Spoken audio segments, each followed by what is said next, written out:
And in communism, the government controls every aspect of the economy. Socialism is publicly owned. We all share things. Communism, the government controls and runs everything. We all get paid the same. We all get the same money for food. We all get the same resources for clothes and housing, and the government runs everything. It's a government-run economy. It's a state-controlled economy. Now, in America, we have two systems that I've been harping on literally since the beginning of time. Our political system and our economic system. Scarlett, what is our political system called? Democracy. Yeah, democracy. Terry, what's our economic system called? Capitalism. Good. Now, what do these two things have in common, Hector?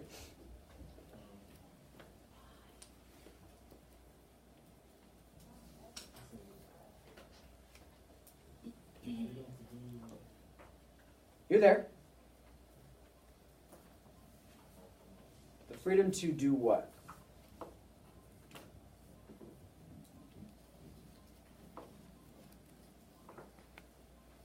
On the tip of your tongue.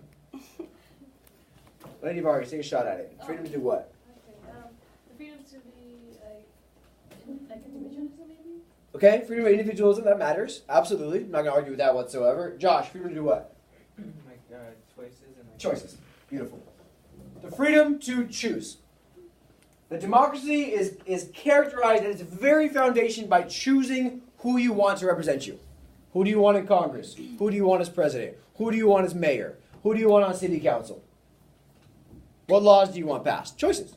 Capitalism, we talk about this a lot in the Gilded Age. It's the exact same thing, supply and demand. What do you want to buy? We want more of it, the prices go up, because a lot of us want it. We don't want it, prices go down, because demand has gone down.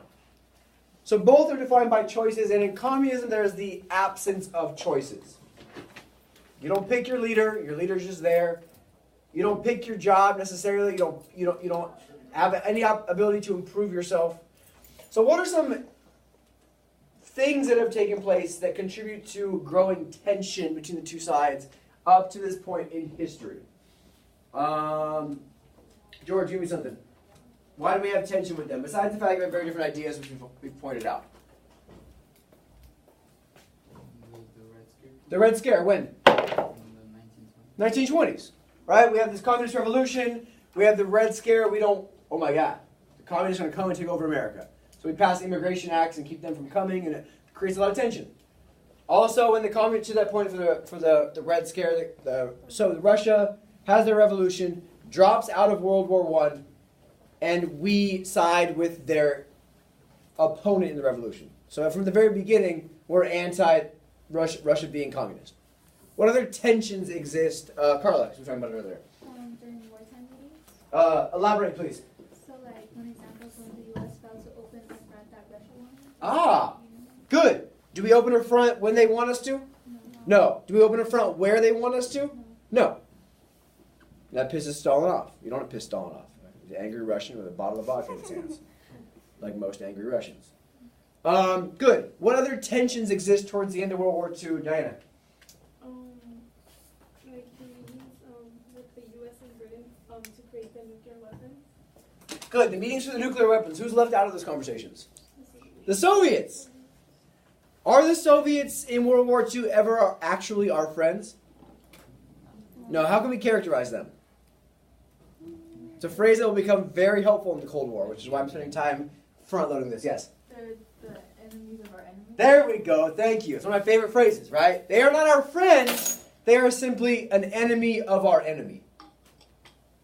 So we side with them during World War II, and then as soon as we can break up, we break up. We don't really include them in the nuclear war conversations, as was pointed out. Thank you. We don't want them to have a whole huge say in what happens in the post-war world. We want it to be our way. They want it their way. And as we just pointed out, these two systems can't coexist.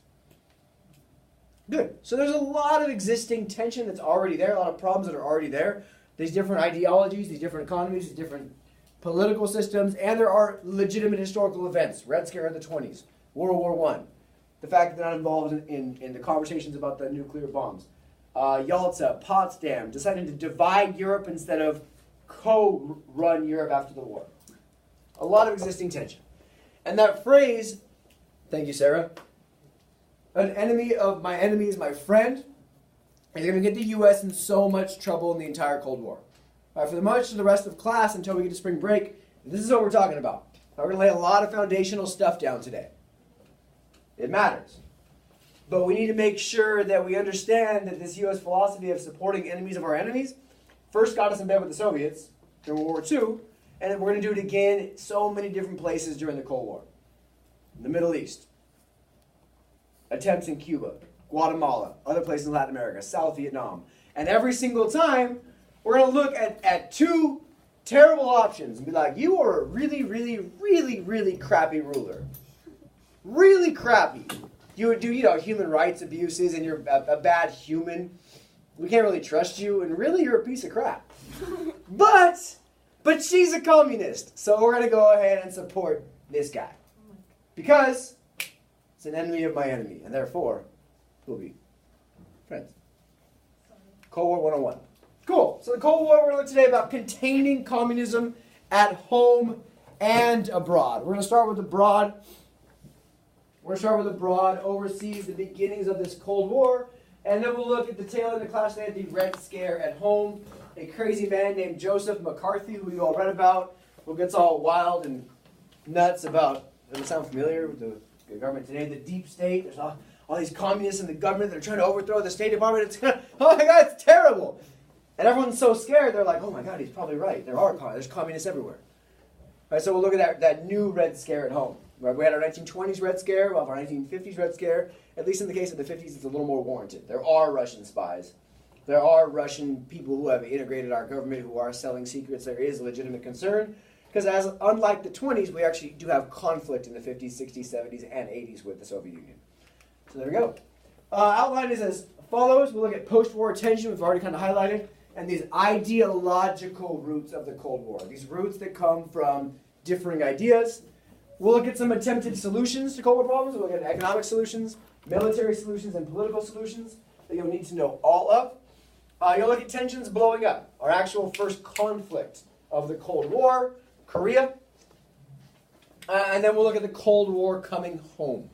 What's called McCarthyism, which is now a word still used in society for any sort of witch hunt. This idea of like looking for people that have committed crimes that haven't really committed crimes and the like. So it's a phrase that's still used today. Cool. Let's get started. Take a second and read your early couple questions, please, before I begin, so that you know exactly what you're answering and where we are going.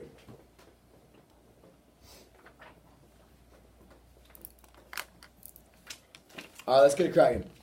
So, World War II leaves what areas in shambles? Who's destroyed? Terry, give me something. Germany's destroyed. Good. Eric, give me something else. France. Don't say France. France, good. Good. Steph, where else? Japan. Yeah, that little flat. We did some damage there. Good. Ross, where else?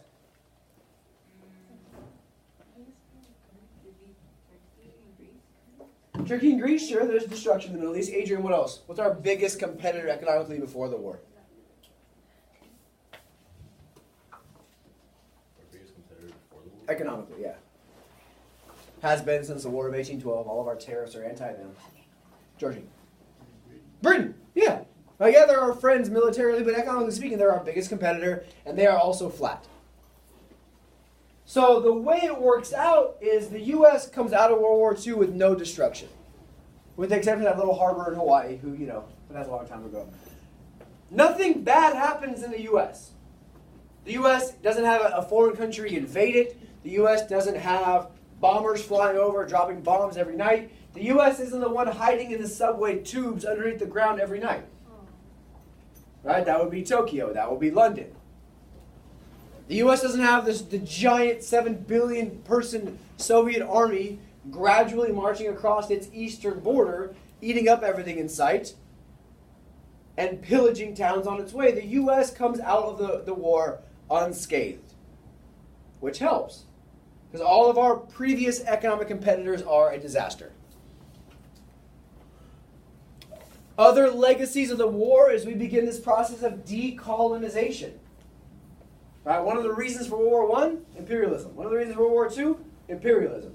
So we begin to decolonize, and people are encouraged by the war conferences to take their hands off of all these colonies that have been trying to swoop up.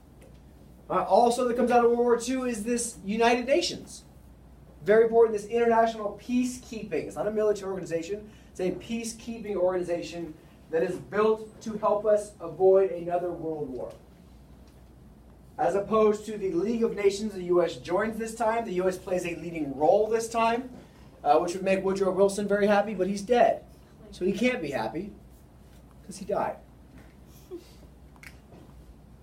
So the post-World War II world looks very different than the pre-World War II world in that the U.S. plays a way more leading role, which we refused to do before. There is finally an organization with teeth that can enforce these things, and we actually do follow this Woodrow Wilson-esque idea of taking our hands off of other parts of the world and decolonizing. Here is a fantastic map that I would prefer to you to look at for 30 seconds on your own. It demonstrates the new countries that are going to be independent after 1945 and who controlled them before that. So take 30 seconds on your own. Then I'll have you discuss some of your observations with a partner. 30 seconds. Chat it out. I mean, not yet. Look. Examine. I don't know why my board looks super blue. I apologize. It's funny because like Everything's the color blue? is blue, and then there's a lot of other kind of blue. I turn my board on and everything's blue. See? A bit more.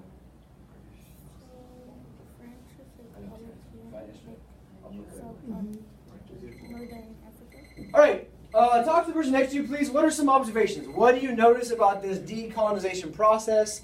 Who had control before? Who doesn't have control now? Same 30 seconds. Chat it out. What do you notice? What's worth pointing out?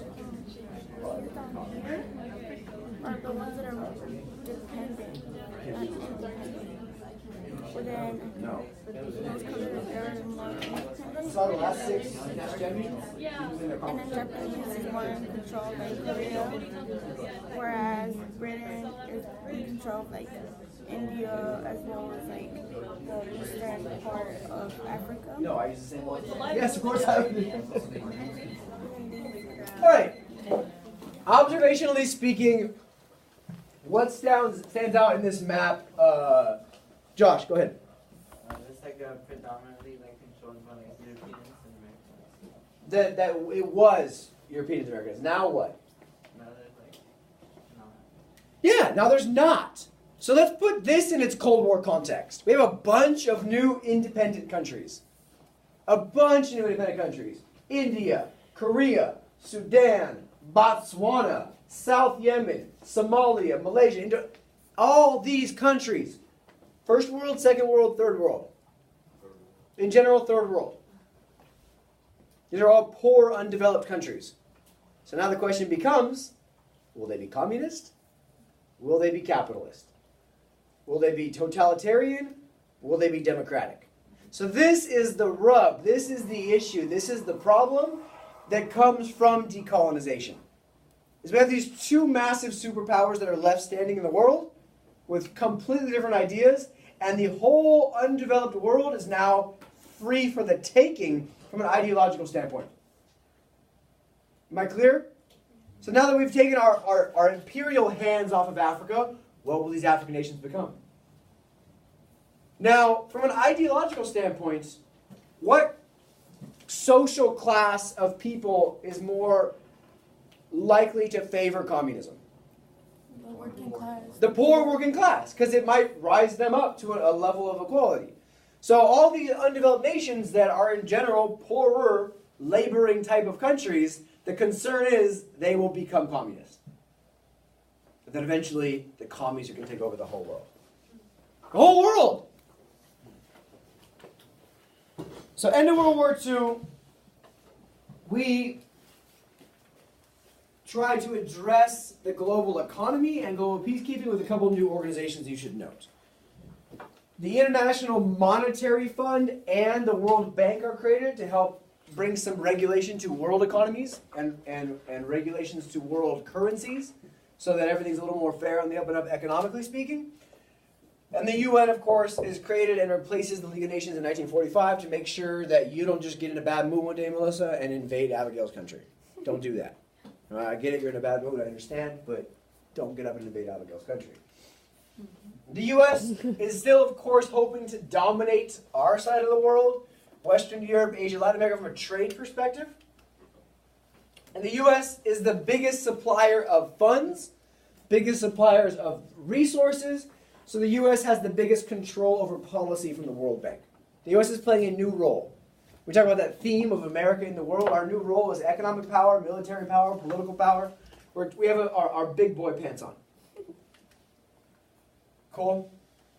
So it's important that we understand the Cold War in its global context, in that the Soviets are a communist, police, authoritarian, totalitarian state.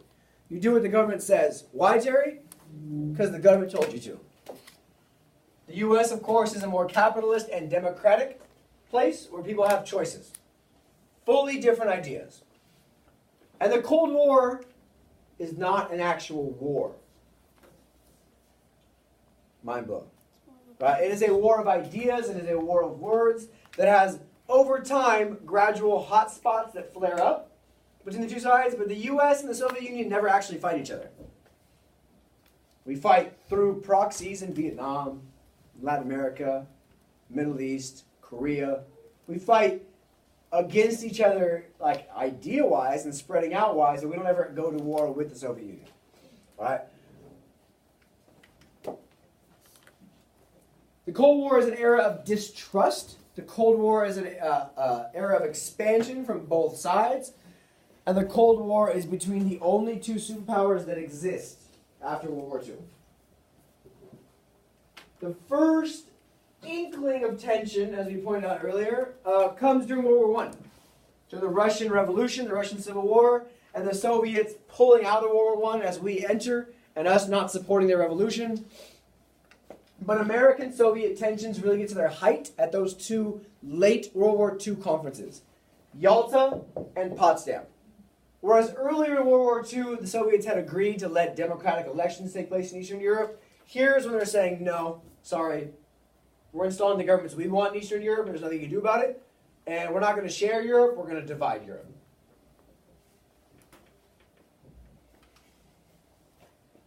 The U.S. had originally supported the pro-existing Russian government instead of Lenin's revolutionary army. Stalin had earlier, as I told you, promised to allow the Eastern European countries to determine their own future. He never does that. He never allows them to have their elections as promised. And now we get to the end of the war, and there's a clear disconnect in the two sides. So here's our divisions. Right? The U.S. wants their influence, their sphere. And the U.S. isn't wrong in this, isn't right in this either, right? The U.S. wants more democratic countries and capitalistic countries because that's more countries that look like us, act like us, can buy stuff from us, can sell stuff to us. It benefits us economically and politically. The Soviet Union has the exact same mindset. The U.S. wants to encourage democracy to keep communist governments from rising. The U.S. wants raw materials. The U.S. wants markets. Right? Our industries are booming. We've got to keep that going. That reminds us of imperialism. Does it not? But except instead of our controlling of them, we just want places to buy and sell things. We want to rebuild Europe in our image. Make Europe look more like us. Because we think that will make Europe more stable, more economically successful, and we can sell them more stuff. And we want to put Germany back together, stabilize it, and create a country that looks again like ours, which will help all of Europe stay more stable. Now, the Soviets have a different perspective. And it's not wrong of them. What's happened in both of the world wars for the Soviet Union? Ventura, you little military weirdo. Talk to us.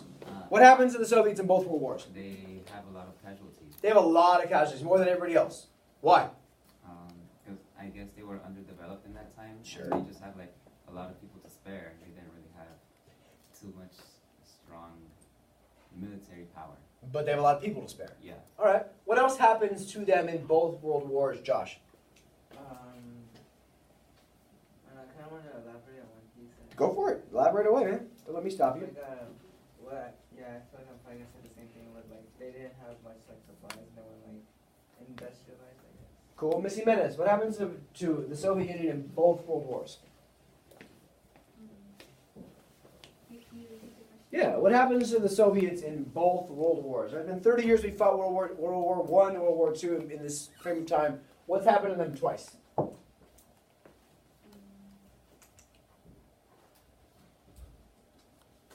Terry?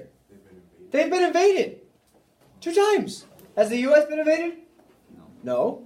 Has Great Britain been invaded? No. They've been bombed 650 times. They haven't been invaded. So the Soviets are thinking, hey, twice we've tried to mind our own business. And twice an invading force has come into our country and invaded. That's why our casualties are so high, Ventura. Because the army is there in their country killing people. So they're thinking, why can't we have a buffer zone of countries that seem like us, that look like us, that act like us, that have our backs, that support us, as a safety net, so to speak. And that's what they begin doing in Eastern Europe as the war ends. But I told you this at the end of World War II, and I told you it would be important then. We defeat Germany with a lot of help from the Soviet Union, then what do we have to go do? Guys, it was a week ago. The U.S. helps defeat Germany, and then what does the U.S. have to still go do? Fight Japan. Why are we so tired today? There's less of you in here? I don't care. I'm tired. Wake the hell up. We have to go fight Japan. The Soviets don't have that problem. So when we're off fighting Japan, they're setting up puppet governments in Poland that are loyal to them. Czechoslovakia, Hungary, Yugoslavia, Romania, etc. The Soviets want communism as part of a worldwide revolution. This is why we're worried about them, because the Soviets have said we're not going to stop until the whole world is communist. They want to use Eastern Europe industrial equipment, Eastern European raw materials to support Eastern Europe's economy. They would like to control Eastern Europe to protect the Soviet borders and to keep the U.S. from having too much influence, from being the only superpower.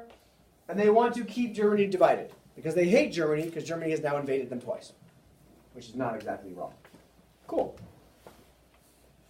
At Yalta, the conference towards the end of the war, as I told you, Stalin agrees to allow self-determination, but by Potsdam, the next conference, before the war is even over, Stalin has now extended his control to create a huge buffer zone, like a bumper, if you will, to keep his country safe from future invasions. So now the U.S. can't invade the Soviet Union because they have to go through all these other countries that are loyal to the Soviet Union first. So all these countries out there, which Stalin is already doing during World War II, is putting up governments that are loyal to him to keep things safe for him. Now they can't really figure out what the hell to do with Germany. They can't agree on Germany war operations. They can't who should control Germany, so they divide Germany in half. They have Western Germany and Eastern Germany. Western Germany is controlled by the more democratic capitalist countries, the good guys in the Cold War, Great Britain, France, and us. Eastern Germany is going to be controlled by the Soviet Union. The problem is within Eastern Germany is the capital, Berlin. So they do the same thing with Berlin, even though it's in Eastern Germany, they divide that 4 ways as well, which seems really dumb to me. But this shows that they just can't get along. They're not sharing, they're dividing. It's a problem. This is the big theme for the early Cold War. Because the two sides couldn't agree on how to govern, they just divided. Instead of figuring out a nice middle ground so that everybody wins, they're like, no, I want it this way, you want it that way, we can't see the middle ground, let's just split it in the middle. And here we have Europe split, Germany split, and Berlin split. Potsdam, that conference at the very end of World War II, is the end of the American-Soviet alliance because the U.S. defeats Japan before the Soviets come and join. So you could look at you can pick a number of dates for the beginning of the Cold War. I think Potsdam is the clearest starting point. Before the two sides are clearly no longer agreeing with each other. Cool. So there's the Iron Curtain. We'll look at a speech in a minute. But we have this idea of behind this black line are countries that are communist, countries that are totalitarian, countries that are authoritarian, and countries that are loyal to the Soviet Union. On this side of the line are countries that are capitalist, that are more democratic, not fully democracies necessarily, but are more democratic than, say, the Soviet Union, and they will be then loyal to the U.S. So our job as the U.S. is to make sure these guys stay loyal. The Soviets' job is to make sure these guys stay loyal. And at different points, both sides will try to expand their influences into the other's sphere. The U.S. begins by the mid-1940s to view Stalin as the real evil dictator that he is. Right? The numbers bear out the fact that Stalin kills more of his people than Hitler does to the Jews. By the 40s, Stalin is seen as the new guy to rebel against, so to speak. This new dangerous threat, this new Hitler, this new aggressive dictator that wanted world domination. And then they're right. He does want world domination. He is an aggressive dictator. Except we were friends with him in World War II because he wasn't Hitler. Because he wasn't Japan. So now instead of having like two nice happy spheres, it really does feel like it's us and them, black and white, good and bad. Germany is occupied in different zones, as I told you. Germany's divided, Berlin is divided. And the Soviets, despite the fact that the war is over, have not taken their troops out of Eastern Europe. Much like Great Britain after the Revolutionary War, they just don't leave. And we're like, hey, get the hell out of here, we're independent now. And they're like, make us. And we're like, oh, we can't. That sucks. Leave. We're going to fight a whole other war about it in 1812. In this case, the Soviet Union keeps their military in Eastern Europe, despite the fact that World War II is over. That's a problem.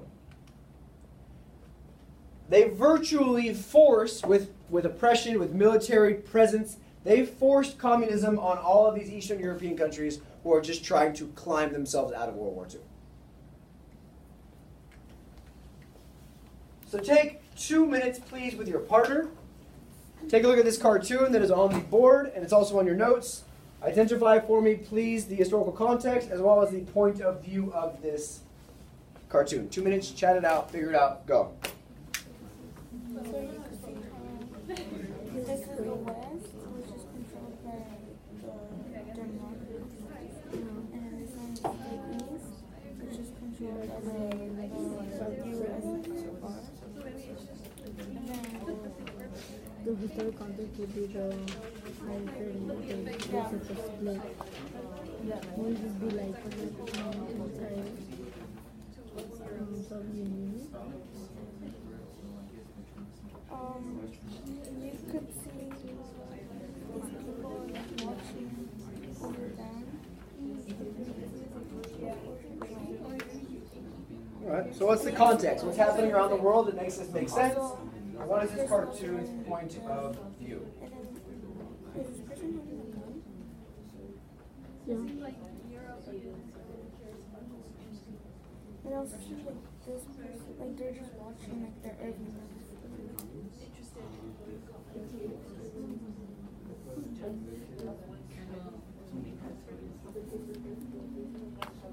Anti-communism.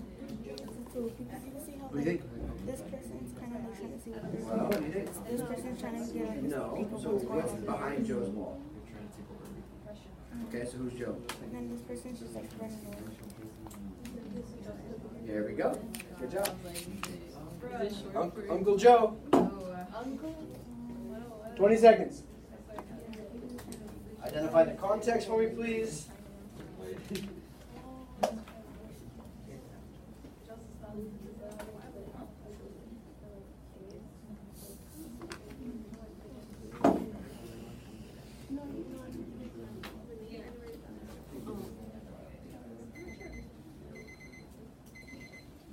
All right.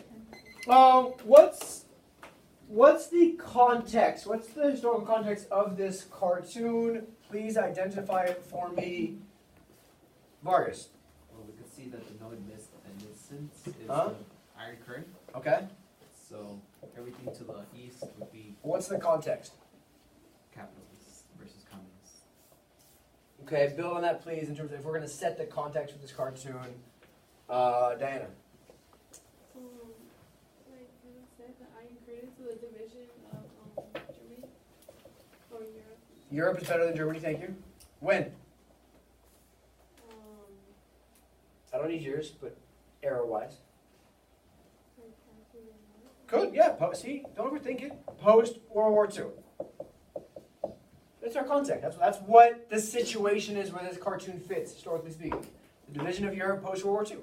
There you go.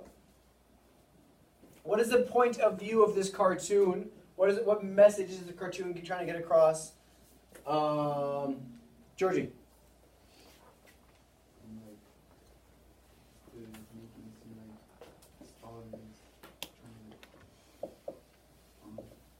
Stalin has done what? He's trying to separate us from the non-communists. Okay, he has separated, blockaded himself. Yeah. From what? From the. Sure, what's that called? The W word. The West. The West, yeah. Yeah. We see the railroad tracks can't get in, nothing can get out. Back there we have the communist flag. We have all this industrial capacity, all this the barbed wire. Yeah, absolutely. Who's this guy? Churchill. Yeah. That's Churchill trying to figure out what the hell is going on back there.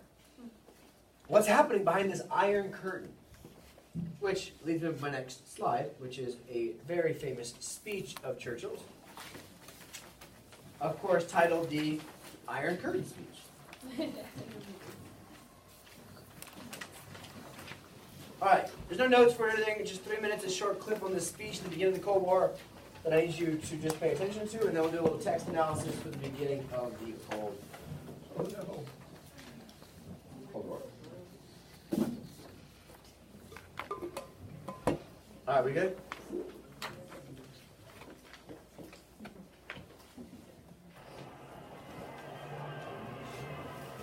In the spring of 1946, Winston Churchill travelled to the United States. He tried to shock Americans out of their complacency. In a speech at Fulton, Missouri, carried on radio, he warned them how the Soviets were acting in Europe.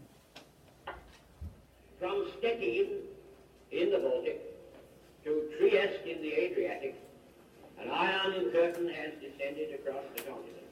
Now we talked about this place in the Baltic Sea, at the very, very northern end of Europe, all the way to the Adriatic Sea, a different body of water in southern Europe.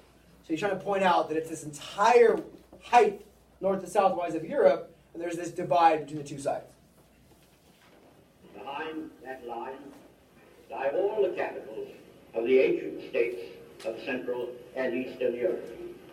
Warsaw, Berlin, Prague, Budapest.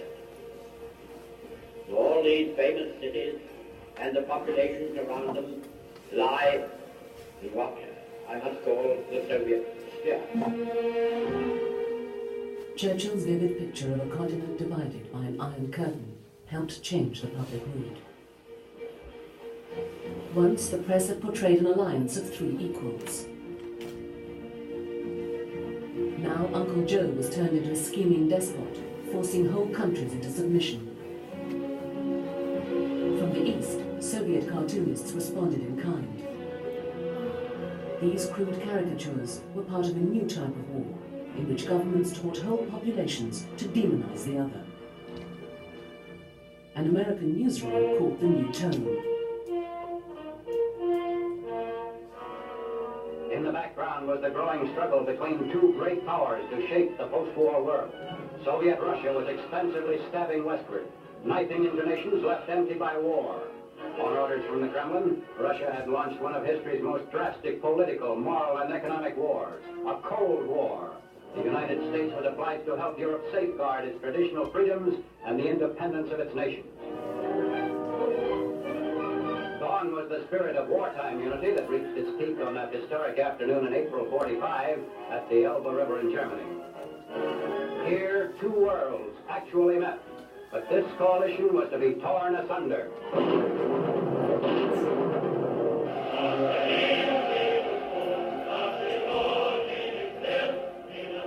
The Soviets also recalled the meeting on the Elbe.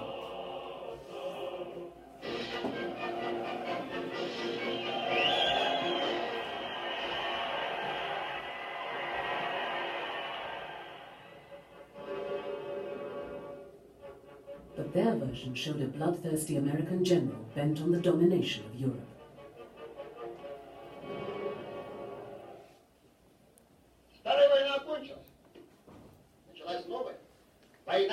коммунизмом. Я вижу другие сны, господин генерал. Мне снится мир. Пожалуйста. У нас свобода сновидений. Alright, so you guys get the idea. The Churchill comes, he warns America. God, these colors are terrible. I don't understand. They are in for an ideological war. The Soviets recognize it as the same. One side accuses the other of trying to take over Europe, and the other side accuses the other of trying to take over Europe. Cool. So now there's two perspectives on what to do after the war. One by a Henry Wallace, and the other by a George Kennan. This guy's going to be really important going forward. This guy's not. But his perspective still matters. So all I'm asking you to do is read the two excerpts. They're both very brief and to the point. And tell me at the bottom, how did Wallace and Kennan differ? How are they different in their views of tension between the U.S. and the Soviet Union? I'm going to give you 6:30 to read both and compare the two. And we'll go from there. Read it, annotate it, get after it, respond to the question.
2 or so minutes left. How do they differ in their views on the problems between us and the Soviets?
Alright, 44 seconds. How do they differ? Give me a good solid answer, please.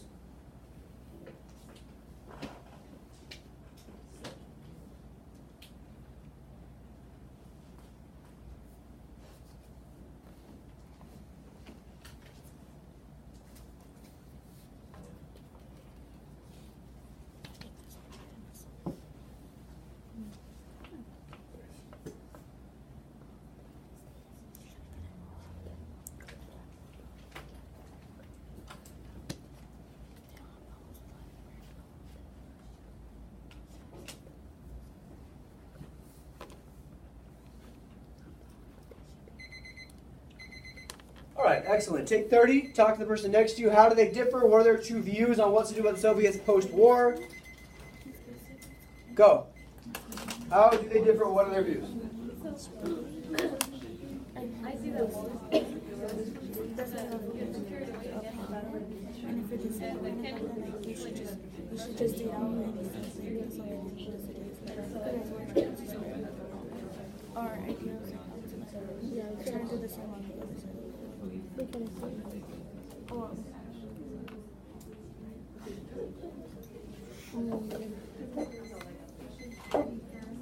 All right. So what is Mr. Wallace advocating? What does he want society to do? Go ahead. Wallace wants to leave Eastern Europe on its own because eventually they have to give some sort of rights to their people. He wants us to leave Eastern Europe alone. Does he like what the Soviets are doing? No. No. But does he think we should care? No.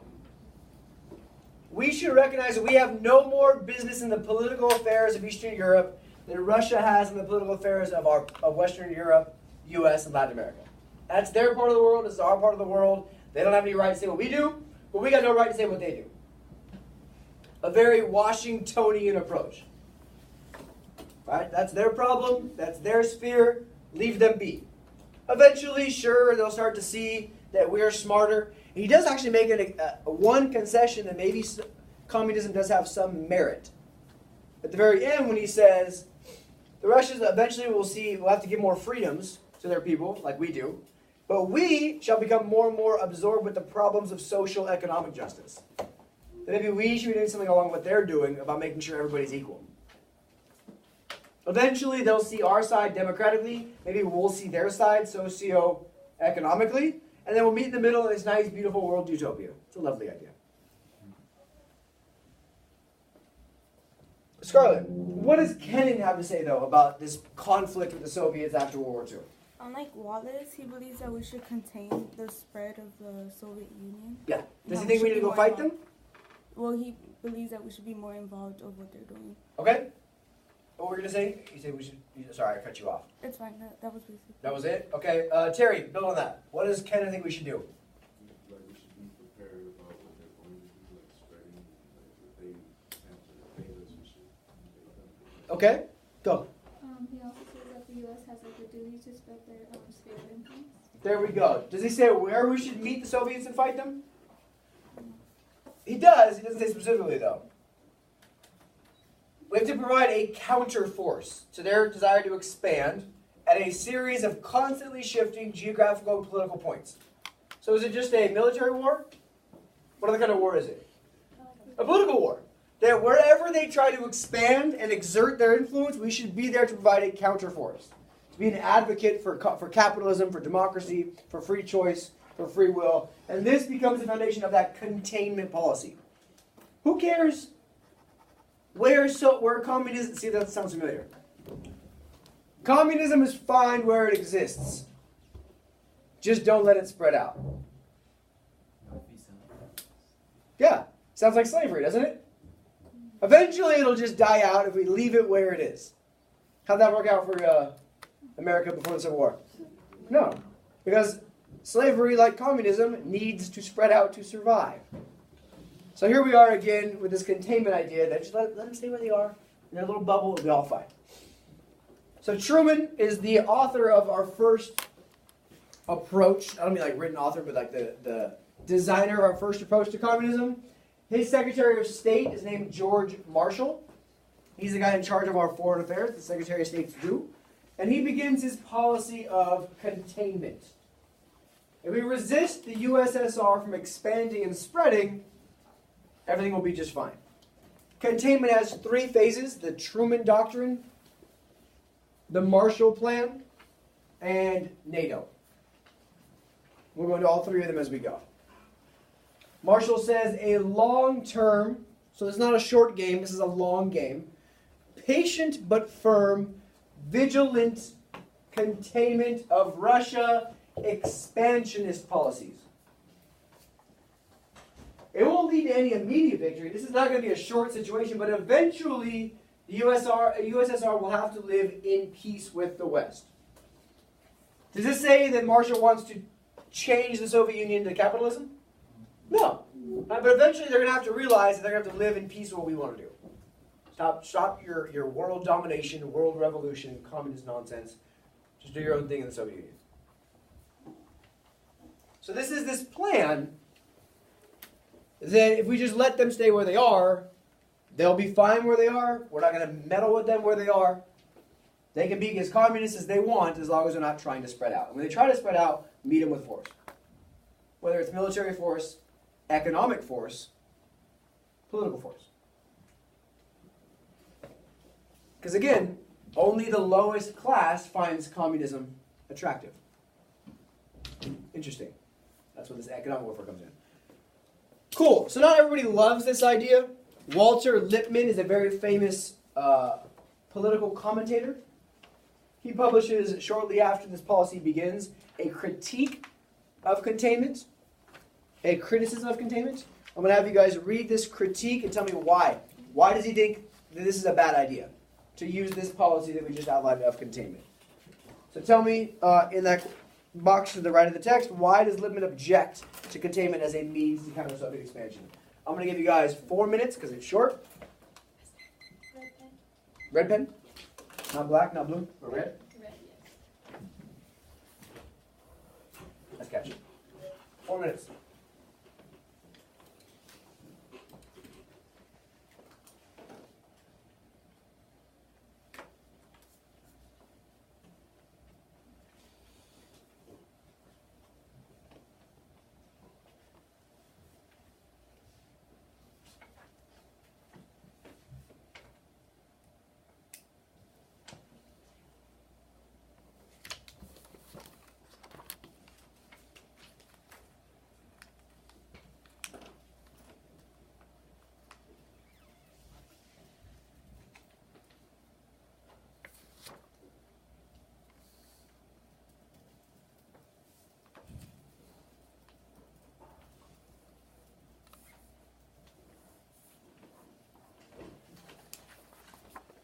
Why does he think this is an ineffective means of countering communism?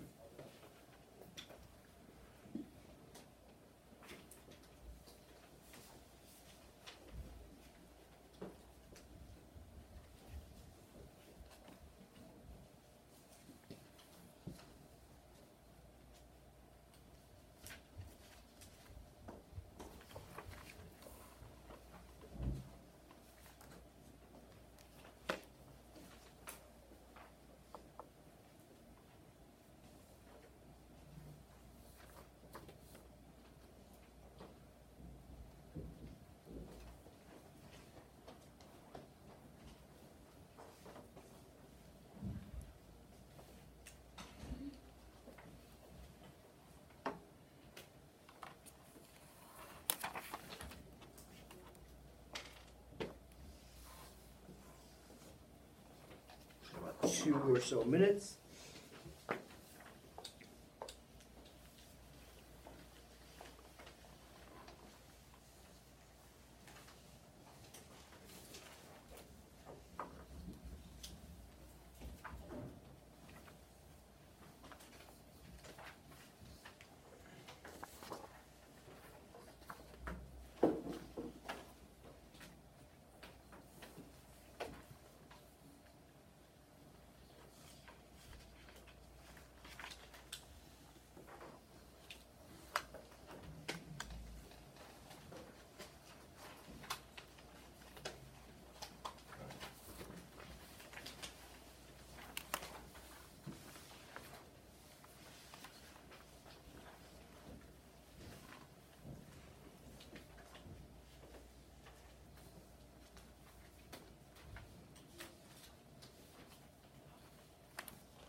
All right, talk to your partner. Why is Lippmann critical of containment as a policy? Take 30 seconds, chat it out.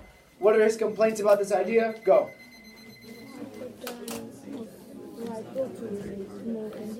Says that eventually it's a bad idea because it will cause an extreme effect on the U.S. allies and the international community. So like maybe like them going into conflict with Russia would probably lead to like the allies like disagreeing with the U.S. That's what I'm thinking. But I also think that right here it says right here misuse of American power. So I think that Russia will misuse American power. All right. Rodas, why is he critical of this policy of containment?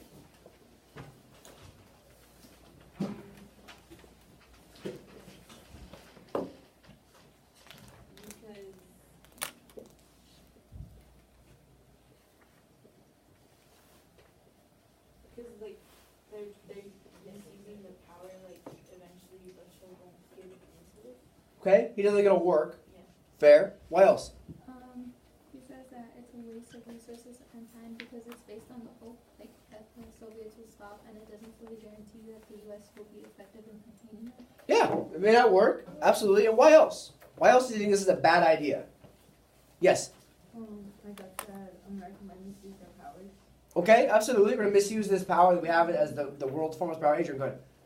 We should focus we should use our resources on our allies and helping them recover. We should use our resources on our actual allies instead of picking and choosing friends based on who the Soviet Union is trying to influence. Good. He says, by forcing us to expend our energies and our substance up on these dubious and unnatural allies on the perimeter of the Soviet Union, we're going to neglect our actual friends. In this case, he's critical of that enemy of my enemy philosophy. If you're just picking and choosing your friends based on who's anti-Soviet Union, you're neglecting the real big picture of the post-war world. And in this case, Lippmann turns out to be quite correct.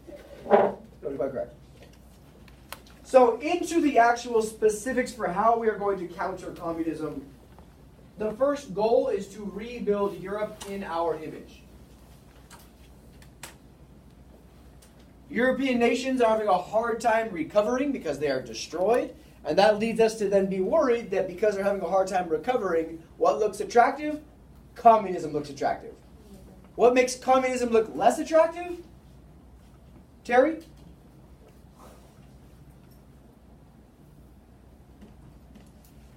What makes communism look less attractive? Money. Money makes communism look less attractive. Hence the Marshall Plan. The Marshall Plan is used to offer aid to help Europe recover, to help European industries recover, to get Western Europe back on board economically and have it look like America. Capitalist, choice-run economies. It works to a great extent. Industry gets running very, very well. In the long term, it doesn't really negatively impact us, but it creates new competitors for us economically in Germany and France and Great Britain. And Western Europe becomes a huge market for American trade, American investment, American resources. Western Europe becomes a much more economically suitable place, and that makes the communist threat their end. When a country is doing very well economically, it's not going to become communist. The time in America, in our history, where we have the biggest push for like socialism and communism is the Great Depression, the Panic of 1893. When things are going well, you don't turn to communism. So you should know that the Marshall Plan is a form of economic warfare against communism. We give European nations over $13 billion, just give it away, to rebuild and develop new, better European infrastructure. We figure that when they're doing well economically, we don't need to worry about communism because they're doing well economically. This will help prevent infiltrations in vulnerable nations that are on this boundary of the Cold War. And it will keep these countries stable, and when they're stable and better, everybody's happy. What did I tell you guys earlier in this class about economic and political stability? A long time ago. Yeah, when things are socially stable, then they're politically stable. When they're politically stable, they're economically stable. Trying to create stability in Western Europe. So take a look at the map. The bigger the map, the bigger the tower, the more money we give to them. Just take 20 seconds with your partner and make some observations. Where is this money going and why? 20 seconds, shout it out, go.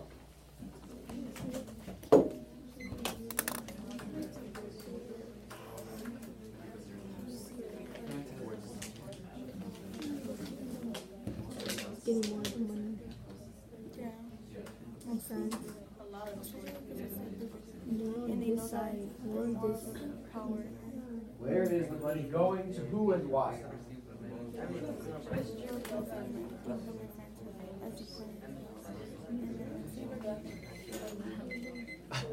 Can't see.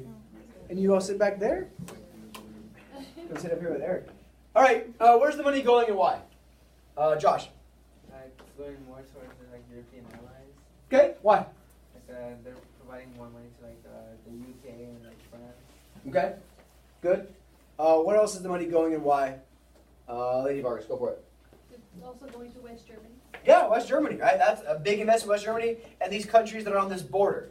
If we look at this right here as the Iron Curtain, then there's countries that we never even cared about before, right? Yugoslavia, Greece. Right? We just banned immigration from them 20 years prior.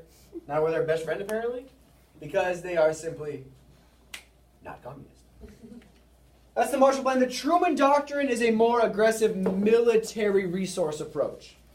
It begins first in Greece and Turkey, which are down here. Here's that Adriatic Sea I told you about. Greece and Turkey are here in southern Europe. Again, a region that we were not too fond of just 25 years prior in our immigration policy of the 1920s, banning immigrants based in southern and eastern Europe. But the Truman Doctrine is worried that Greece and Turkey are going to fall to communism because they are prone. They are struggling economically. They have some ethnic influences of Russian.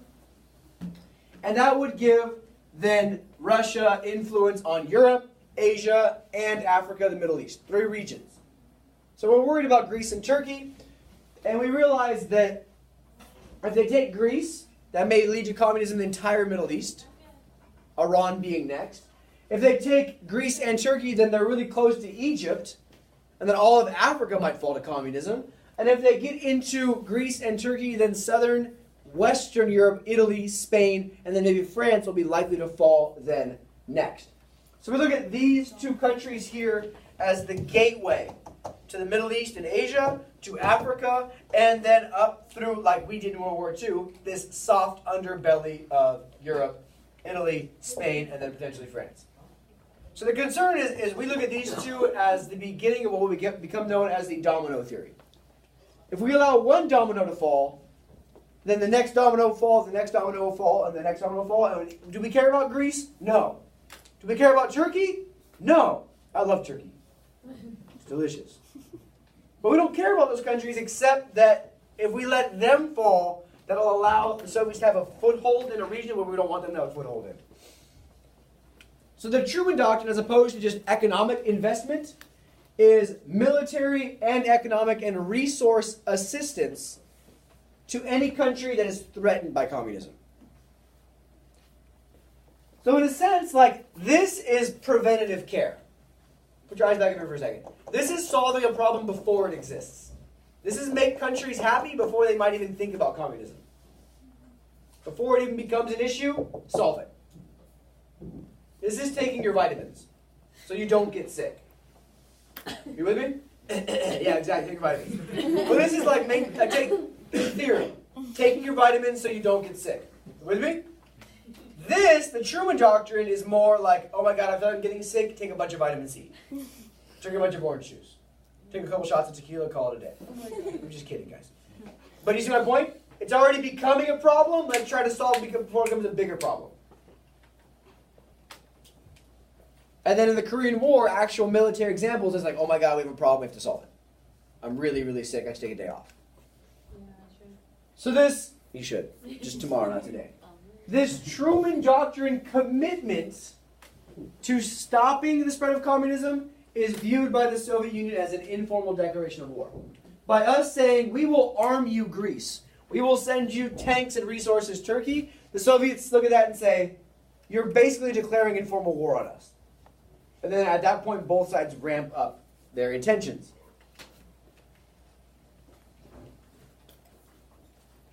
So the Truman Doctrine is very important because it offers actual military resource assistance to countries that are fighting communism. The Marshall Plan is just money so the places look and see and buy stuff from us. The Truman Doctrine is that next step.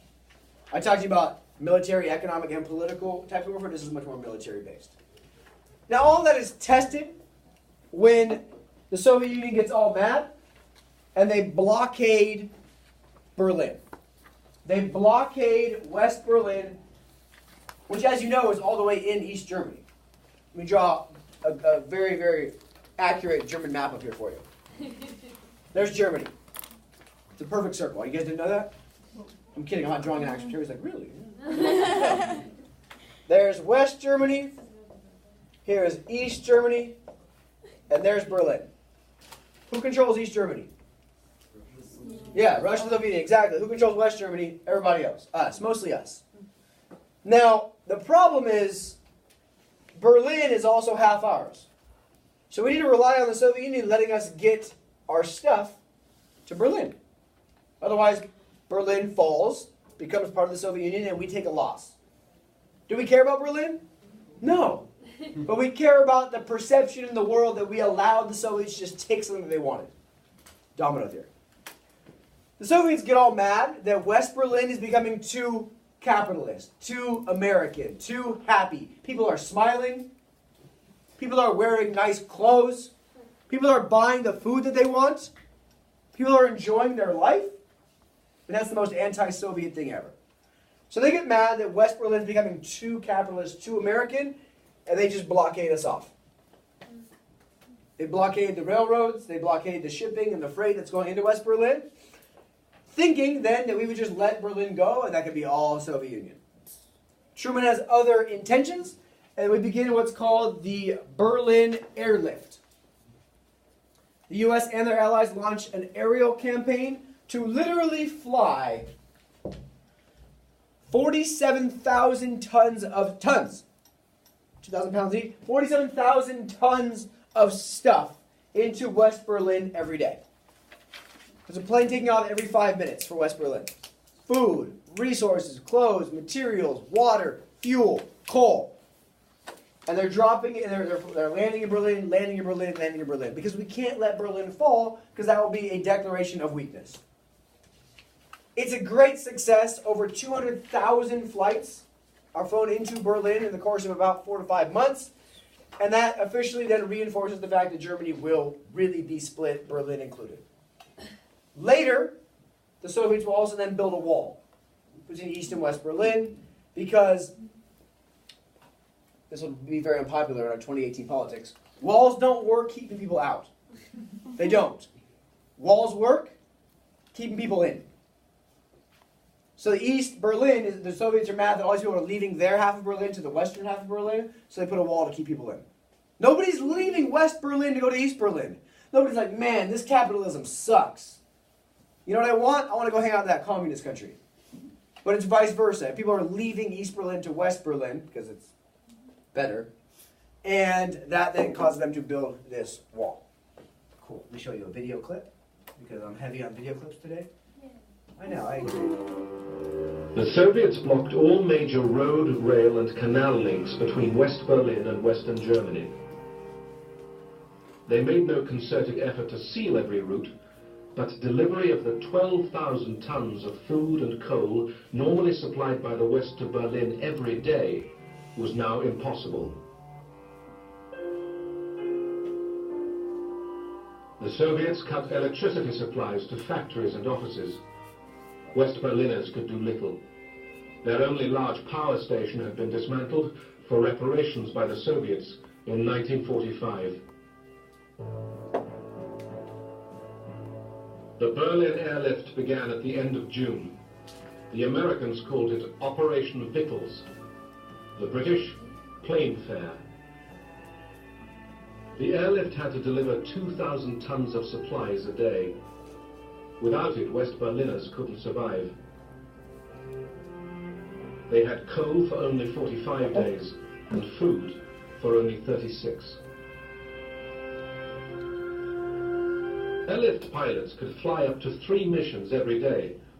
An American pilot brought his own 8mm movie camera. I went back to Berlin to get this picture. Inside the barbed wire, kids came up on the other side of the barbed wire, looked at me in the uniform, came up and started talking to me.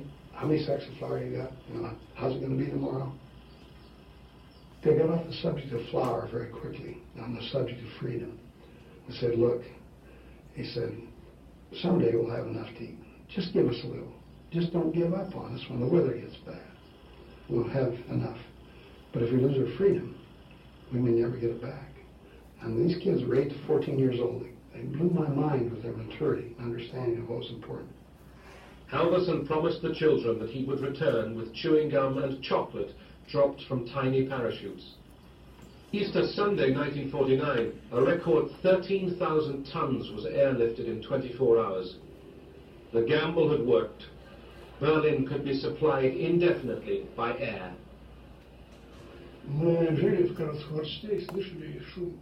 at Karlshorst and could hear the noise of the aeroplanes, which delivered everything, including chocolate and Christmas presents.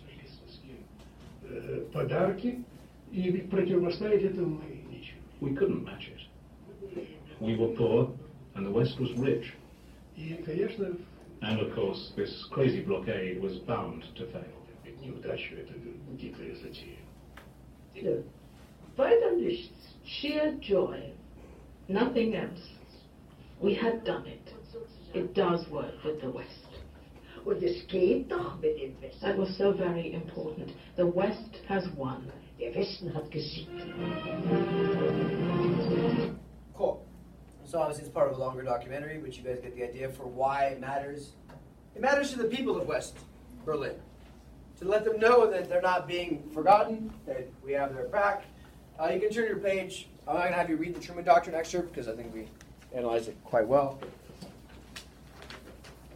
But the Berlin airlift shows a couple of things. Thing one, it shows the U.S. determination to keep things free where they have the opportunity to keep things free. Would you argue that the Berlin airlift is more Marshall Plan or more Truman Doctrine?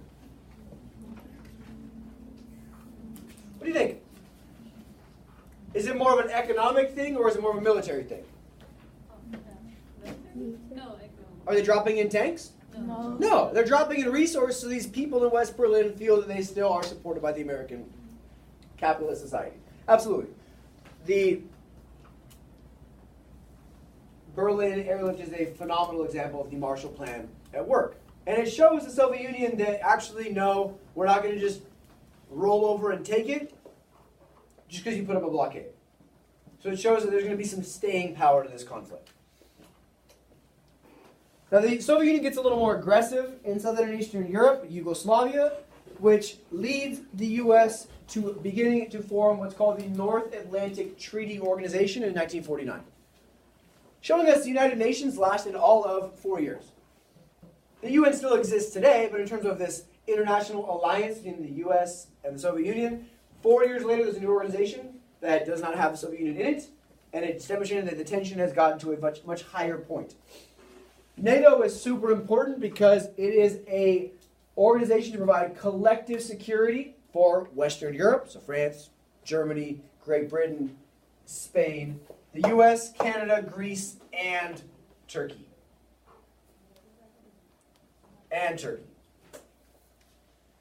The Cold War now has three fronts, three ideas. We have the ideological backing in the Truman Doctrine. Wherever somebody's fighting communism, we will support them. We have our economic support via the Marshall Plan. And we have military enforcement of any of these things with NATO. As I die. With NATO. So what NATO does is says that if one country gets invaded, every other country involved in NATO jumps into their defense. That's a big change for the U.S. This is a major departure from our previous belief of isolationism and neutrality. We like making our own decisions. We want to fight wars when we want to fight them, not when somebody invades somebody else around us.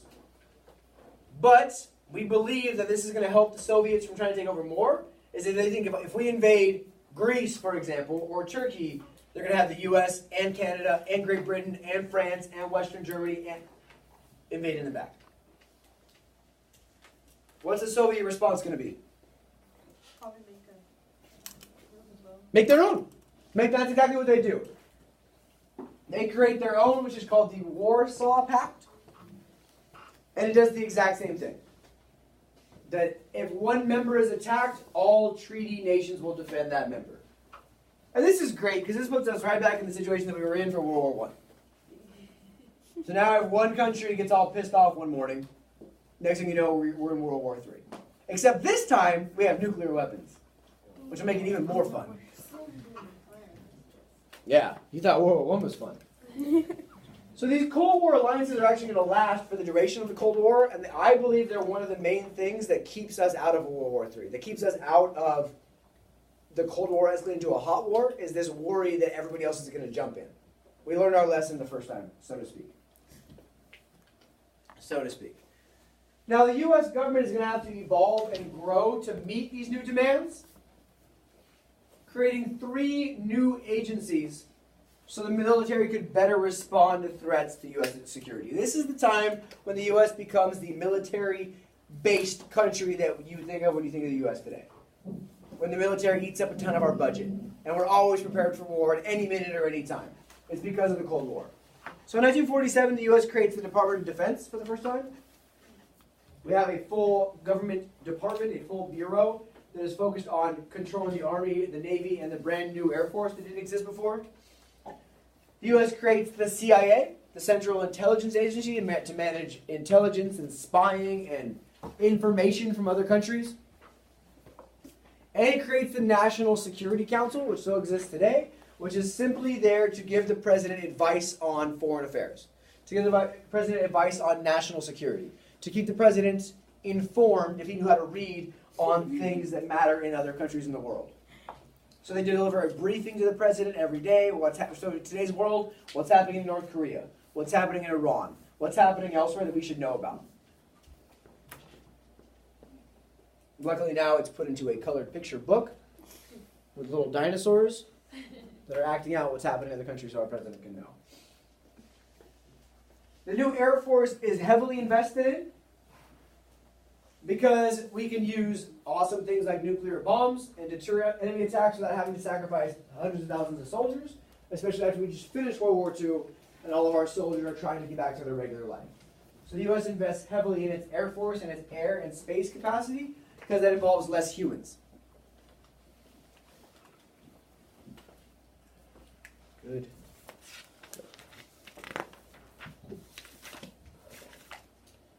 Nice. Now, of course, the Soviets aren't going to be happy they were the only ones with the bomb, so they create their own. Of course. Right? This is one of the things that fuels our economic growth after the war and our scientific growth after the war, because we were always trying to stay one step ahead of the Soviets, and they're always trying to stay one step ahead of us. After we dropped the bombs on Hiroshima and Nagasaki, we think to ourselves, that was great. What if we could do more damage? So we do. The U.S. continues developing weapons with higher yields, more power, more destruction. We think it'll take the Soviets between 10 and 20 years to get their atomic bomb. So we think we have 10 to 20 years to stay ahead of the game. It takes them 4. By 1949, they detonate their first atomic bomb. And now we had a huge advantage for 4 years. That advantage is gone. Because now we both have an atomic bomb. The UK detonates their first atomic bomb in 1952, followed by France in 1960, followed by China in 1964. So now everybody has it. It's a big pissing match. I have a bomb, do you? Yeah, I got a bomb. Let's go. Let's do this thing. Blow the whole world up. The American monopoly, we're the only ones that had nuclear technology. We think it's going to last a long time. It's going to keep the Soviets down and quiet. It ends in 1949. The Soviets detonate their own. There's worry that they were spying on us and they bought some of our secrets. That's true, they did. They did have people on the inside in our nuclear capacity, and that's one of the things that speeds up their ability to create the atomic bomb. The Soviets, they test their atomic bomb. It motivates us to regain our advantage. Let's find something new. If we both have a gun, what do we have? Nothing. If we have 2 guns, though. So the U.S. tests the first hydrogen bomb 3 years later, in 1952, which is approximately 1,000 times more powerful than the atomic bomb. For as bad as what we did to Hiroshima and Nagasaki, we now have a bomb that is 1,000 times stronger. Look at that test. That's not from Independence Day, the movie. That's a photograph. Where do they test it? Great question. Over uninhabited islands in the Pacific Ocean, which is great for the environment. But now we got radioactive fish. That's delicious. What did the Soviets do? 1 year later, the Soviets have their own bomb. So what took them 4 years to catch up on the atomic bomb took them 1 year on the hydrogen bomb, and now the space race is on. If I go back to the map that shows how many nuclear bombs we have. As you can see, by 1965, the U.S. has over 30,000 nuclear bombs because more than 5 seems necessary. We begin to slowly disarm ourselves so the Soviets go way back up. So for this time in the 70s and 80s, we actually have way less bombs in the Soviet Union. But all it takes is 2. I guess, yeah, it's cool to have 39,398 more. But for a short time, and you could argue this is one of the reasons the Soviet Union collapses. Look at all of this money and resources, energy put into atomic bombs. And Soviet collapses. Moving along. By 52, Asia is also divided. The U.S. pours a bunch of resources into Japan, primarily because we feel bad, but we want a strong, democratic Japan that is rebuilt and a place for us to sell goods and buy goods. Japan signs An alliance with us, they created democracy, and Japan, to this day, remains one of our strongest allies. Right? We said we're sorry, we made up. They realized they wanted us to get out of their way. The fastest way to get us out of their business is to become like us. And to be friends with us, so they do when we get out of their way. Right? That's one of the reasons that Tokyo and Japan has been so successful since. But in 1949, China falls. China falls. Mao Zedong, the communist leader of China, defeats Chiang Kai-shek, and China becomes a communist nation. This kills Truman's credibility because it's looked at as if Truman loses China by not defending China, by not sending the military to defend China. Shortly after the revolution, literally 1 year, China signs a treaty with the USSR. So now, in the matter of a few short years, 2 of the 3 biggest powers, numbers-wise, in the world have become communist. The Soviet Union is communist and China is communist. That's billions of humans. It's a problem. The U.S. refuses to recognize or give credibility to communist China, and the U.S. just pretends that they don't exist, and we think we're still friends with these guys as they run off to Taiwan and make their own little country. But the real big problem is now China's communist and the Soviet Union is also communist. In response, the National Security Council that we just discussed, this new organization to advise the president, creates a very, very important document because it becomes the root of all strategy going forward in the Cold War. They create NSC 68. It's their 68th memo, so it's titled NSC 68. In it, they label communism as a fanatical, so almost like a terroristic term, and a permanent threat to the Western world. They identify communism as a problem everywhere and a problem anywhere. We ramp up with NSC 68 from simply containing communism to promising to liberate or free any communist countries. It's a new policy for the U.S. that has not existed at all before, recommending that in order to do this, the U.S. should expand its military, should stockpile as many nuclear weapons as possible, and should begin using the CIA for covert or secret operations to stop any country from becoming communist, and those countries that are already communist from overthrowing their communist governments. So this is when the Cold War really begins becoming a much more aggressive thing. If you go back to the space race graph, in 1950 is when we go from a very few bombs to a lot of bombs. That's because of NSC 68. It's when we start investing in the space race, when we start investing in hydrogen bombs and everything else, thinking that the bigger our military is, the better off we will be.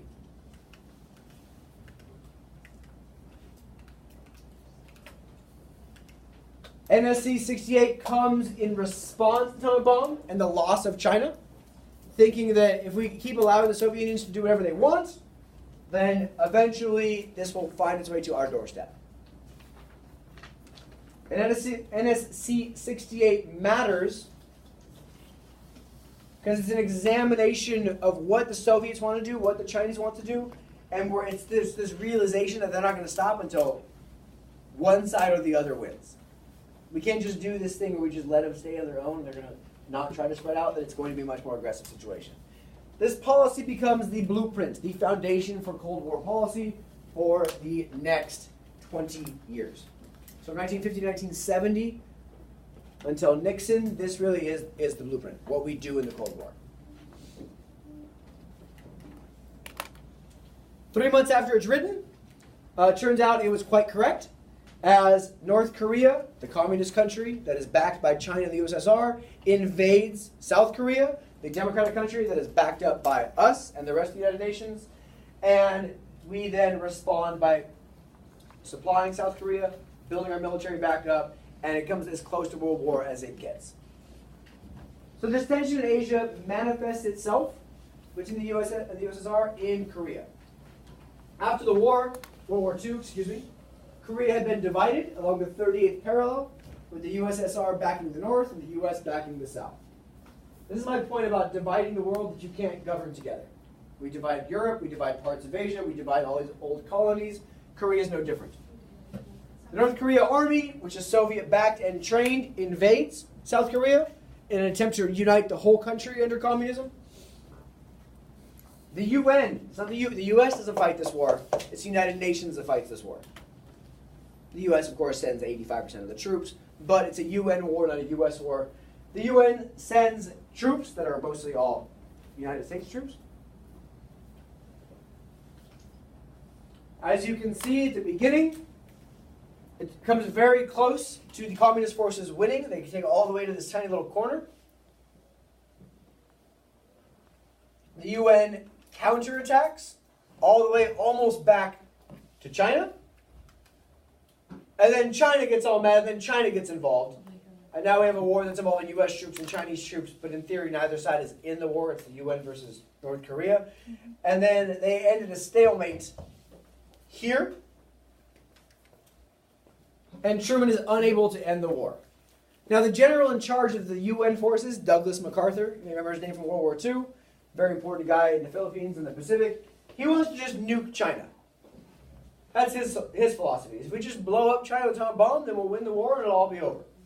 It sounds like a great idea, doesn't it? It's not a good idea at all. Truman stops him from doing this. Truman then gets killed in the U.S. media and public opinion because he's soft on communism and he already lost China and he's lost North Korea. But he's just trying to make sure that we don't, end the earth as we know it. MacArthur's big hopes as the commander of the UN forces is to unify Korea, but Truman's big concern is that will lead to World War. We don't need a third World War 7-8 years after World War II has ended. In 1953, they go right back to the way things were, at the 38th parallel, here at the middle. Right back to the way things were. Truman has achieved his goal of keeping South Korea from falling to communism. And the U.S. then demonstrates that, yes, we are willing to put our money where our mouth is, our soldiers where our mouth is, our resources where our mouth is, in the war against communism. We're not just going to use the Marshall Plan. We'll actually send troops to stop the spread of communism when needed. Who wins the Korean War? Nobody. Has the Korean War been settled today? Nope. According to both sides, they are still at war. They're not actually fighting. But right now, we have North Korea with a crazy madman trying to create an atomic bomb. We have South Korea that's one of the most successful democratic countries in Asia. That's a good ally of ours, and our president doesn't know the difference. The other day, he said, I was on the phone with the North Korean leaders talking about their going, and the Korea came out like, no, that wasn't us. Oh, he was on the phone with South Korea. Very different thing. Yes. So that's where we'll end for Cold War tensions. We've laid the pieces out. We know where we're going. We see why there's tension. We see when the tension first boils up in Asia and Korea. We see what happened in Greece and Turkey and our need to arm people that are fighting communism. And now we'll talk about the Red Scare at home, the Cold War at home. Now, Truman's domestic policy is not quite as successful as his foreign policy. Post-war, we have a significant amount of inflation as prices go back up from the price fixing of World War II. Americans are finding prices too high, supply too low on all the consumer goods they want to buy in the late 40s. We're not yet to the happiness in the 50s that I talked about yesterday. Union members begin going on strike to demand their share of the profits that all these countries have made from the war. And union members going on strike feels like communism. Question, are unions communist? No. But this idea of saying like, hey, our boss Terry, that guy sucks. What if we all bind together into a union and all demand he gives us a raise and pay us all the same? Doesn't that sound a hair communist? A hair socialistic? Yes. So society's like, oh my God, unions, communists. It's the same thing. Just like they did in 1920. In 1946, the Republicans, the more conservative branch of government, take back control of the House and the Senate and pass what's called the Taft-Hartley Act. If you guys will remember the Wagner Act, super important. A lot of you mentioned it in your short answer question for the test. None of you mentioned it by name because you all suck at specifics. That act that strengthened labor unions doesn't get you the point. The Wagner Act gives unions a lot of credibility. Under the New Deal, under FDR, it's a big deal. The Taft-Hartley Act, passed in World War II, takes away a lot of their growth. It forces union members to swear an anti-communist oath. It forces unions to not have as much bargaining power. It makes unions weaker. Why? Because we're scared of unions. Why? Because unions look like communists to us. because people are stupid.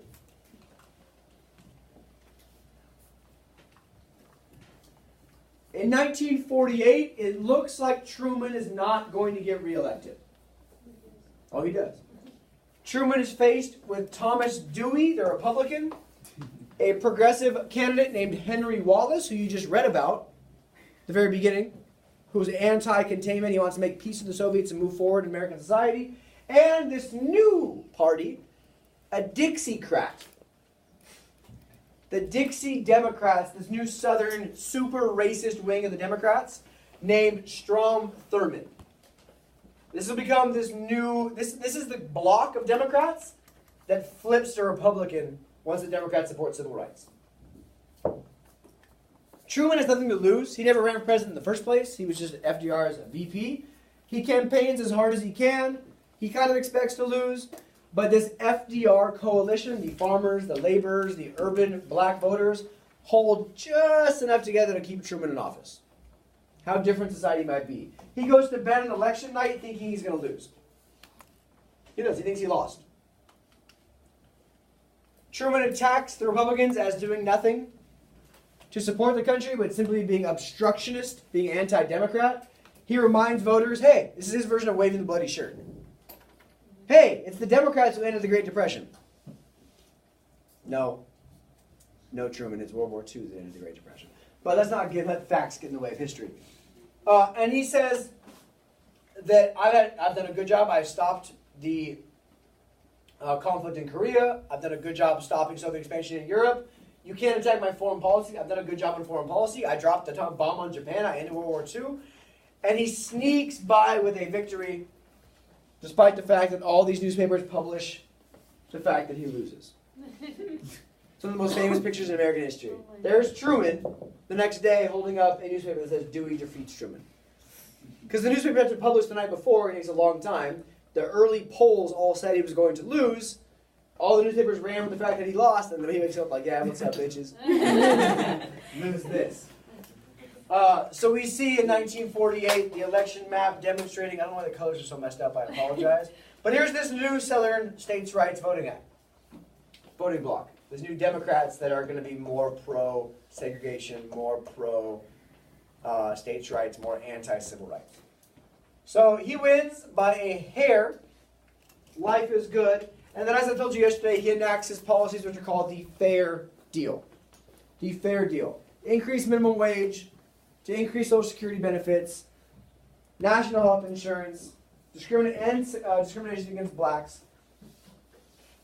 But most Republicans and Southern Democrats, these Dixiecrats, are going to stop all of this legislation. However, it is very important that he passes Executive Order 9981, 9981, which ends segregation in the military. Now, the military is one of the things that America is most proud of. America's always been very proud of its military. Our military won World War II. We're very proud of our military. And now, for the first time, we have in our military black people and white people serving together. In Korea, it's the first time we have our military forces serving in integrated units.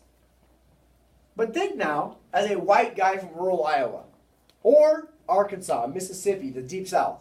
You're told your whole life that black people are inferior, that they are the reason that our region sucks, they are the reason that why we're all poor. It's because of the black people.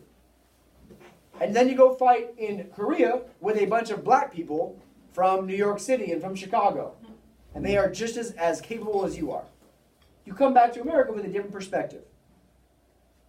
Because you have your eyes open to the fact that in the military, the thing that America is most proud of, at that point we can be integrated. Why shouldn't the rest of American society be integrated?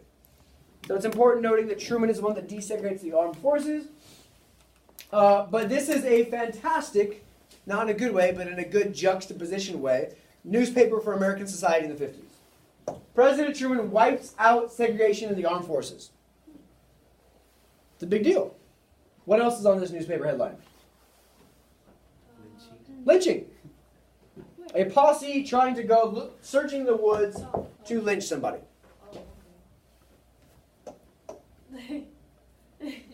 America has a long way to go. So, During World War II, keep in mind, FDR integrated the defense industries.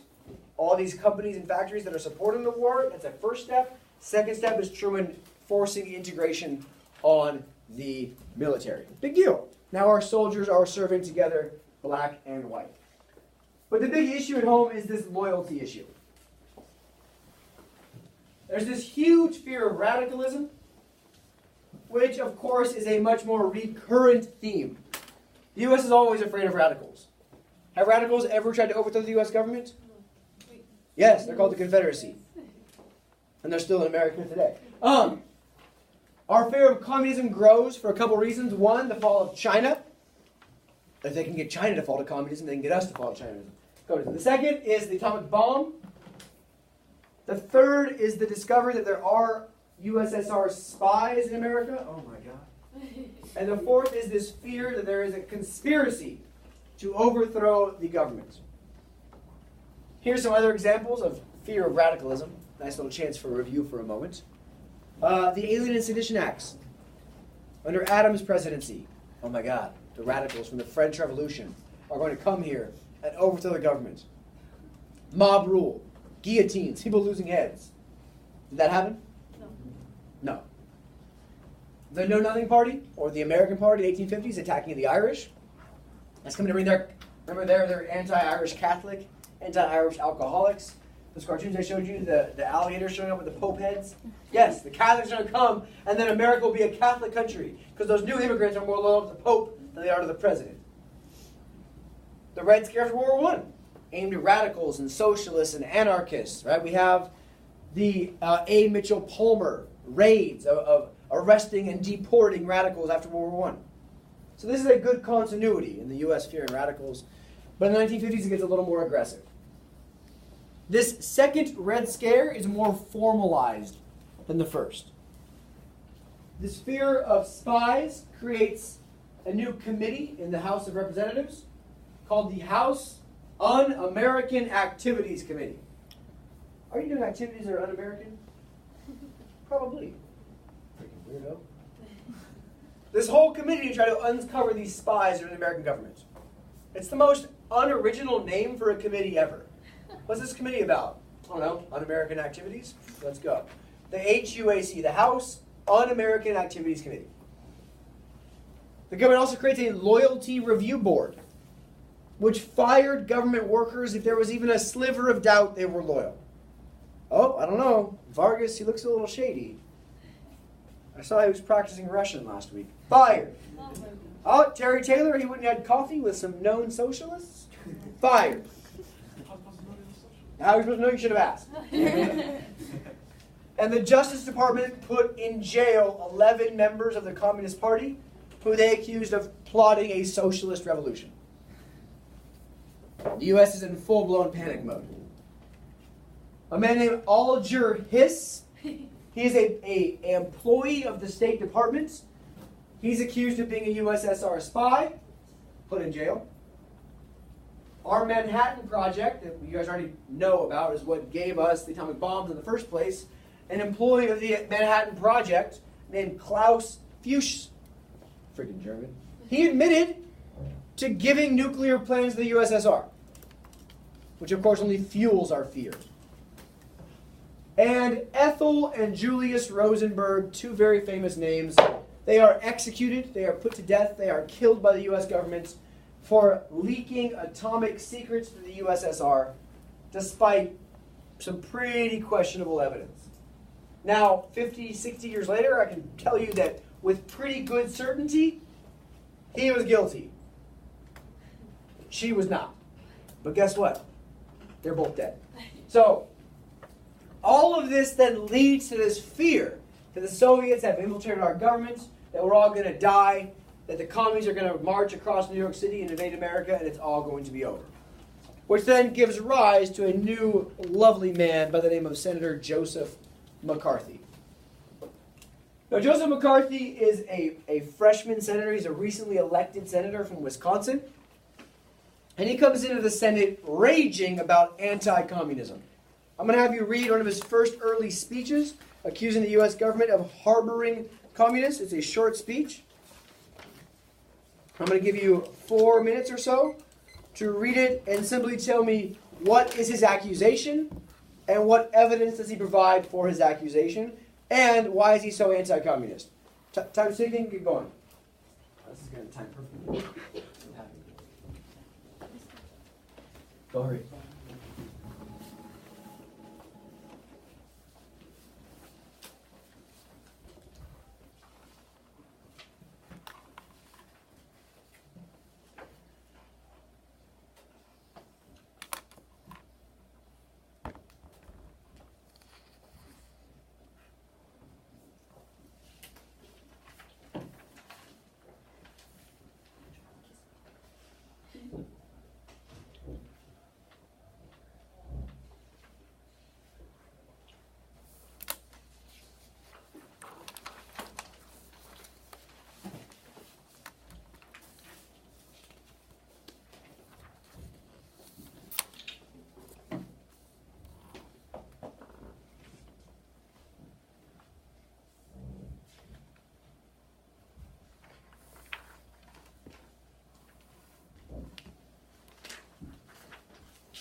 About 50 seconds left. 7 minutes in class.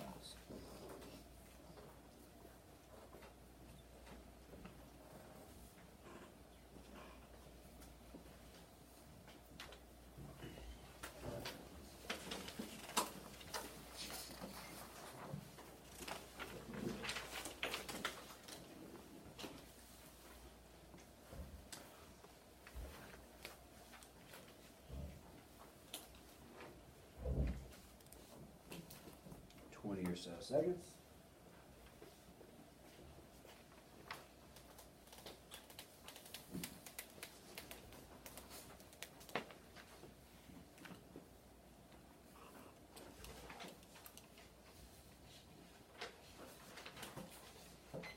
All right. In the interest of finishing class on time, what are his accusations? What is he accusing people of? Give it to me, please. Lady Vargas, go for it. He accuses the people who actually work for the nation? Yeah! It's not just like spies that are here. They're working for the nation in the State Department. The department that's in charge of our foreign relations. Well, what other accusations does he make, Eric? Oh, the more fortunate ones are the ones who are traitors. Yeah, we've given all these educational opportunities and these great chances, and here they are being traitors to America. Huh. Diana, what credibility does he give to his argument? He says that like the less fortunate and the minority groups, they're the ones like they're not taking any action like actually being the traitors. So like it goes to show that the ones that have less and you would probably think are the ones that are giving the permission to like despise everything or Does this argument seem factual? I have in my hand 57 cases of individuals who would appear to be either card-carrying members or certainly loyal to the Communist Party, but are still shaping our foreign policy. Right here in my hand. And everyone's like, show us the list. No! But it's here in my hand. But of course, this leads then to accusations. Are you a communist? Are you? I bet you're a communist. You're for sure a communist. But everyone's now finger pointing. Who's a communist? Who is it? Who does he know? And for a short time, he's the most famous man in America. Did you hear what McCarthy said in the Senate today? 57 communists. Let's take a look at this cartoon. It's a fantastic view on what's happening in America at the time. Take 20 seconds. Talk to your partner. What is the point of view of this cartoon? What is the point of this cartoon? Take 20 seconds.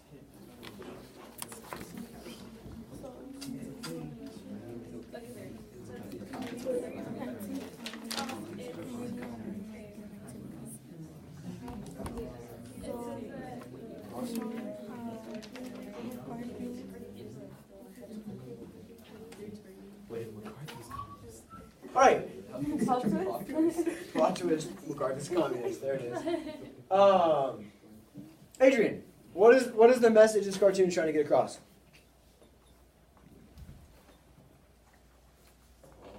I guess the Committee of Un-American Activities. They're just basically I think that they're just accusing anyone of being communist. Yeah. Do they care who they're hitting? No, they're running over everybody, but it's saying it's okay. We're hunting communists. So there's this is the perfect visual for the second Red Scare. That you're accusing 75 people. Yeah, sure, maybe 2 of them are communists. That's crazy. But in the process, you're also running 73 other people off the road, and with it, you're running over people's civil liberties and their civil rights because on the premise that it's okay, we're hunting communists. Now, McCarthy accuses eventually over 200 different State Department workers of being communists. And it begins this 4.5-year attack by him and others on communists. Now, McCarthyism is popular because it offered an easy solution to the Cold War. People thought, like, yeah, this is a good idea. If we just defeat these communists at home, we don't need to worry about communists elsewhere because the real problem is the communists that are here. So it gets us out of this mindset of thinking we're going to have to go fight wars, fight expensive wars, send the next generation to death, and get us involved in entangling policies overseas. Walt doesn't know this one. It's fine. We're running communists. Yeah. He uses a bunch of treasonable actions. He's accusing people of all kinds of un-American activities, and he's making other accusations before they have a chance to respond. So that people are getting literally railroaded by his accusations, losing their credibility, losing their public image, all because McCarthy said they were a communist. He attacks the U.S. government. He attacks the State Department. He says there's spies everywhere. And in reality, he's all sorts of wrong. McCarthy fails to find a single communist in the U.S. government. He never has more than 50% approval rating among voters, but it demonstrates the sensationalism that exists in this Red Scare. It's a nice, solid comparison to yellow journalism in the Spanish-American War. Conclusions, as the bell is about to ring. our Cold War foreign policy really dominates American thoughts in the 40s and 50s. We responded to the Cold War by increasing substantially our defense spending. We looked at the economy and how booming it is. A lot of that's because of defense spending. The nuclear arms race made people really worried. People are doing, my parents did this when they were in school. Instead of earthquake drills, they're doing bomb drills. Because that's what's going to stop an atomic bomb, is getting under a desk. Oh my God. Because if you get under the desk, the radiation stops. They're very powerful desks. And Eisenhower is elected in 1952. We'll go with that on Monday. And people will be a little less worried through his presidency because they feel like the country's in better hands. Cool. So all I did was added a cause and effect chart for you to complete at your convenience, as well as 2 views on the Civil War. Like a good short answer question practice, since you guys need not so great at those sometimes. The Cold War? My bad. The Cold War, the other Sea War. My bad. So I already passed out. Oh. What ad is running? It's a communist. The commies are coming. Guys, I'm gonna pass out. I'm gonna pass out your period 8 timeline, which isn't.